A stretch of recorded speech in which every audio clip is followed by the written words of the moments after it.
بسم اللہ الرحمن الرحیم 13 سالہ مکی زندگی کے اہم واقعات۔ نبوت کے بعد 13 سالہ مکی زندگی میں جو اہم واقعات پیش آئے وہ اس طرح ہیں۔ چونکہ اس دور میں کھلے طور پر اسلام کی دعوت نہیں دی جا سکتی تھی، اس لیے آپ صلی اللہ علیہ وسلم نے اپنے جانثار صحابی حضرت ارقم رضی اللہ عنہ کے محفوظ مسکن دار ارقم کو اپنے کام کا مرکز بنایا، جو صفا کی پہاڑی پر واقع تھا۔ آپ یہیں سے دعوت و تبلیغ کا کام انجام دیتے اور جو لوگ مسلمان ہو جاتے ان کی تربیت فرماتے۔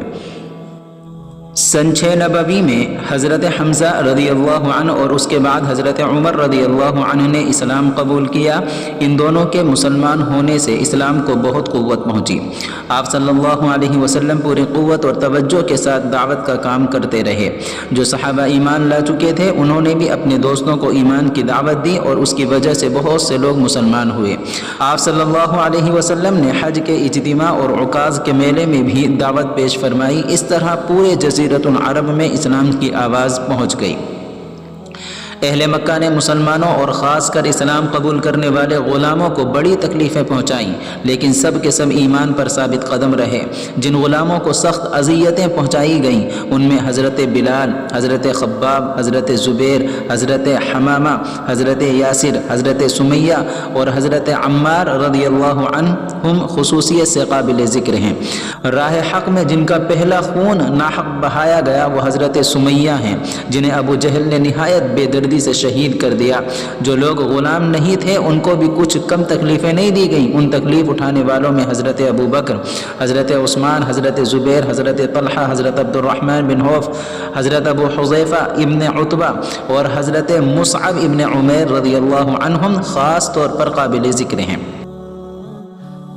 خود رسول اللہ صلی اللہ علیہ وسلم کو طرح طرح کی تکلیفیں پہنچائی گئیں۔ آپ کے مکان کی دونوں جانب ابو لہب اور عقبہ بن ابی معیط کا مکان تھا۔ یہ دونوں پڑوسی آپ کے گھر میں گندگی اور کوڑا کرکٹ پھینک دیتے۔ آپ کی دونوں صاحبزادیاں حضرت رقیہ اور حضرت ام کلثوم رضی اللہ عنہما نبوت سے پہلے ابو لہب کے 2 بیٹوں عقبہ اور عتبہ سے منسوب تھیں۔ ابو لہب نے دباؤ ڈال کر یہ نسبتیں توڑ دیں۔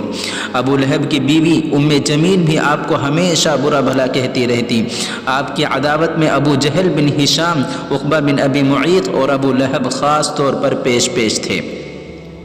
آپ صلی اللہ علیہ وسلم کو دعوت دین سے روکنے کے لیے پیشکش کی گئی کہ اگر آپ حکومت چاہتے ہیں تو اہل مکہ آپ کو اپنا بادشاہ بنا لیں گے، دولت چاہتے ہیں تو سب لوگ مل کر دولت و ثروت اکٹھا کر دیں گے، اور کسی حسین لڑکی سے نکاح کے خواہش مند ہیں تو ان سے نکاح کر دیں گے۔